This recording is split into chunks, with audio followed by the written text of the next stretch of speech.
ஓம் ஈஸ்வரா குருதேவா.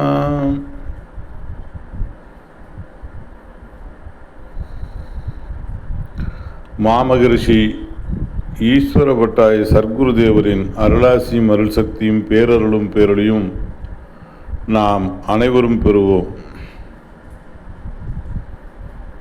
அன்பு தாய்மார்களே, சகோதர சகோதரிகளே, உலக மக்களே, தியான ஒளி அன்பர்களே, அருளாளர்களே, மகான்களே, தவசிகளே, யோகிகளே, ஞானிகளே, நாளை உலகை காக்கும் உத்தம ஞான குழந்தைகளே, அனைவரையும் மனம் மொழி மெய்யால் வணங்கி மகிழ்கின்றேன். இன்று நாம் பார்க்க இருப்பது உயிரை கடவுள் புத்தகத்திலிருந்து பித்தரல்ல மகான் என்று அறிதல். பித்தரல்ல மகான் என்று அறிதல். நான் வீட்டிற்கு பல சிந்தனையுடன் வரும்போது இந்த பித்து பிடித்தவர் ஒருவேளை மகானாக இருப்பாரோ என்ற சிந்தனையில் வீட்டிற்கு வந்து சேர்ந்தேன். வந்ததும் விபூதியை என் மனைவியின் உடலில் பூசிவிட்டு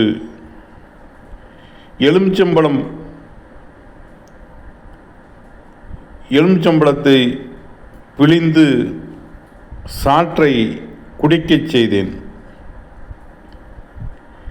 இரு கால்களும் உணர்ச்சியற்ற நிலையில் இருந்த என் மனைவி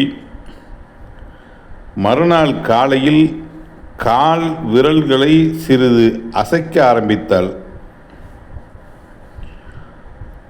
சுய நினைவில்லாத என் மனைவி கண் விழித்து எனக்கு பசிக்கின்றது என்று வாய் திறந்து கேட்க எனக்கும் என் குழந்தைகளுக்கும் மட்டில்லா மகிழ்ச்சி ஏற்பட்டது. இந்த விவரத்தை பித்தரை போன்று இருந்த அந்த மகானை பார்த்து சொல்ல வேண்டுமென்று ஆவலுடன் தேடலானேன். ஆனால் அவரோ எங்கு தேடியும் என் கண்ணில் அகப்படவில்லை.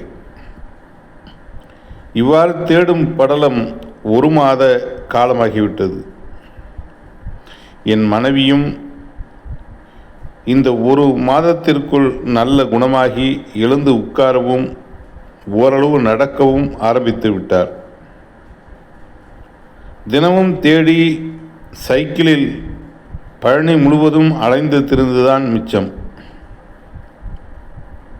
ஆனால் அவரை கண்டுபிடிக்க முடியவில்லை. ஒரு நாள் கடைவீதியில்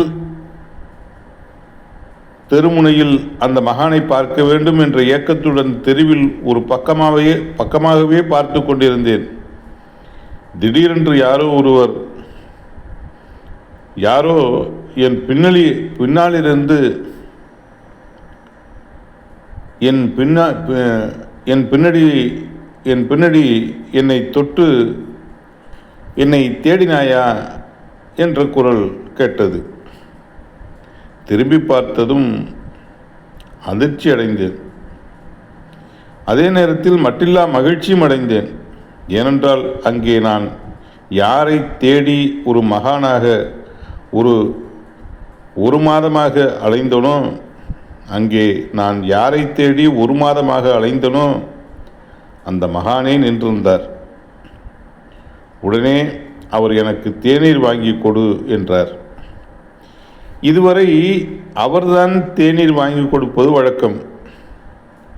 நான் வேறு ஒன்றும் பேச முடியவில்லை. நான் தேநீர் வாங்கி கொடுத்தேன். தெருவில் போவோர் வருவோரை எல்லாம் கூப்பிட்டு அவர்களுக்கெல்லாம் தேநீர் வாங்கி கொடு என்றார். இப்படி ரூபாய் 10 கணக்கு வரும் வரை தேநீர் வாங்கி கொடுக்கும்படி சொன்னார். பிறகு போதும், உனக்கு ஒன்று எனக்கு ஒன்று வாங்கி வா என்று சொல்ல நானும் வாங்கி வந்து இருவரும் தேநீர் குடித்தோம். இதையெல்லாம் தேநீர் கடைக்காரர் கவனித்துவிட்டு, இது ஒரு காரிய பைத்தியம் என்று சொல்ல அந்த மகானுக்கு அதிக கோபம் ஏற்பட்டு கல்லை எடுத்து கடையில் வீசி எறிந்தும் கடையில் உள்ள ஜாமான்களை இழுத்து போட்டு உடைத்தும் விட்டார். தேநீர் கடைக்காரர் இவரை அடிக்க முற்பட்ட போது நான் தடுத்து, உன் பொருளின் கிரயம் எவ்வளவோ அதை நான் கொடுத்து விடுகிறேன் என்று சொல்லி அதற்குரிய பணத்தை கொடுத்து விட்டேன். இந்த அளவில் இந்த தலைப்பு நிறைவாகுது. அதாவதுங்க,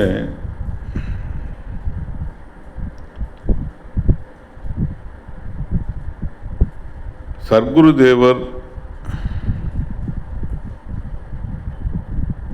ஒருவரை தடுத்தாட்கொள்ள வேண்டும் என்று சொல்லிவிட்டாலே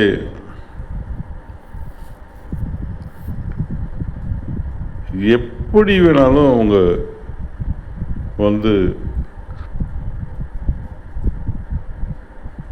அந்த நிலைகளை அவருக்கு கொடுத்து விடுவார்கள். ஏன்னா முதல் பாடத்தில் பார்த்தோம், அந்த வெள்ளியை கொண்டாந்து கொடுத்தாரு. வெள்ளின்னா என்ன, அந்த ரசமணி, அவருக்கு ரசமணி சித்தர் தான் பேர். பழனியில்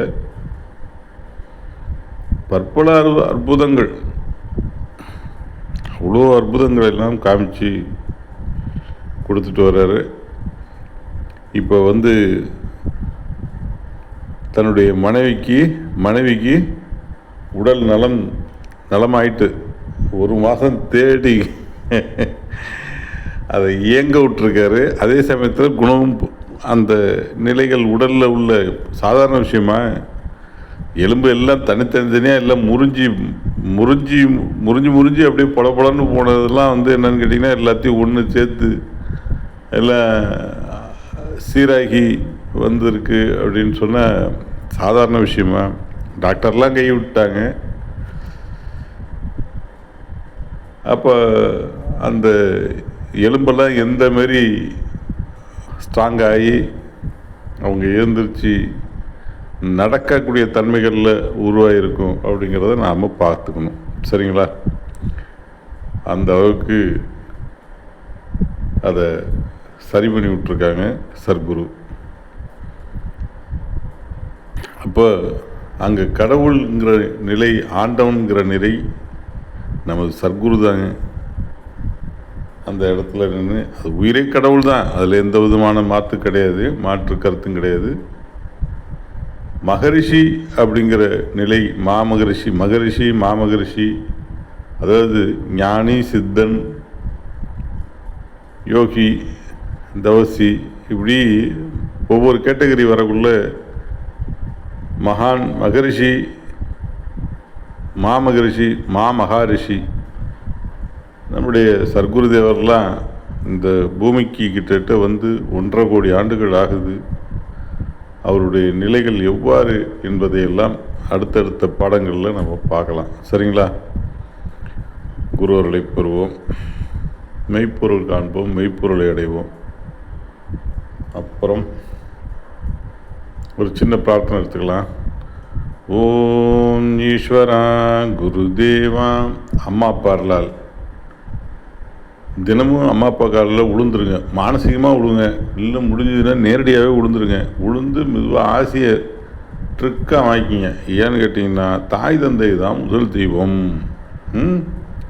அவங்களுக்கு மிஞ்சின தெய்வமே யாருமே கிடையாது. அதனால் என்னென்னா அவங்கள்ட்ட ஆசையை வாங்கிக்கிங்க. சரி, மறுபடியும் பிரார்த்தனை போவோம், கோச்சிக்காதீங்க. ஓம் ஈஸ்வரா குருதேவா. அம்மா அப்பா அருளால், குரு அருளால், துருநட்சத்திரத்தின் பேரருள் பேரொளி நாங்கள் பெறருள்வா ஈஸ்வரா. துருநட்சத்திரத்தின் பேரருள் பேரொளி எங்கள் உயிர் ஒளி உடல் முழுவதும் படர்ந்து இரத்த நாளங்களில் கலந்து இரத்த நாளங்களில் உள்ள ஜீவ ஆன்மாக்கள், ஜீவனுக்கள் அனைத்தும் பெற அருள்வா ஈஸ்வரா.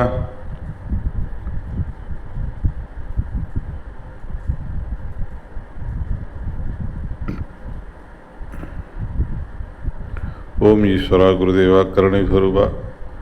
இந்த அருளுரையை சாமியுடைய அருளுரையை கேட்டுணர்ந்த அனைத்து தியான வழி அன்பர்களுக்கும், அனைத்து அன்பர்களையும் அனைத்து அன்பர்களும் அவர்களை அறியாது சேர்ந்த தீயவணிகள், சாவணிகள், பாவணிகள், பூர்வ ஜென்மவணிகள் அனைத்தும் நீங்க பெற்று உங்கள் வாழ்க்கையில் உடல் நலம், உடல் பலம், மனநலம், மனபலம், தொழில் வளம், செல்வம், செல்வாக்கு, சொல்வாக்கு பெற்று குடும்ப ஒற்றுமையுடன் மனமகிழ்ச்சியுடன் அருள் மகர்ஷியின் அருள்வட்டத்தில் வாழ்ந்து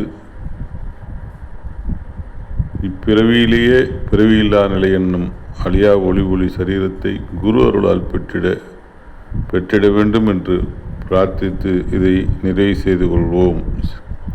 செய்து கொள்கிறேன். ஓம் ஈஸ்வரா குருதேவா. அப்புறங்க இந்த வீடியோ உங்களுக்கு பிடிச்சிருந்ததுன்னு சொன்னால் லைக் பண்ணுங்கள்,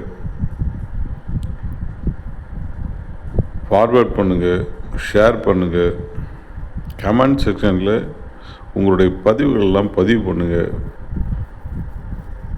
மற்ற வீடியோலாம் பாருங்கள்.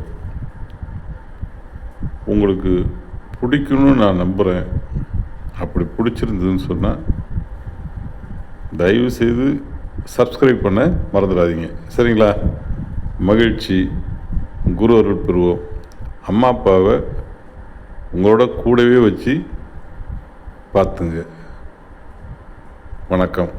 ஓம் ஈஸ்வரா குருதேவா. குருவே சரணம், குருவே துணை.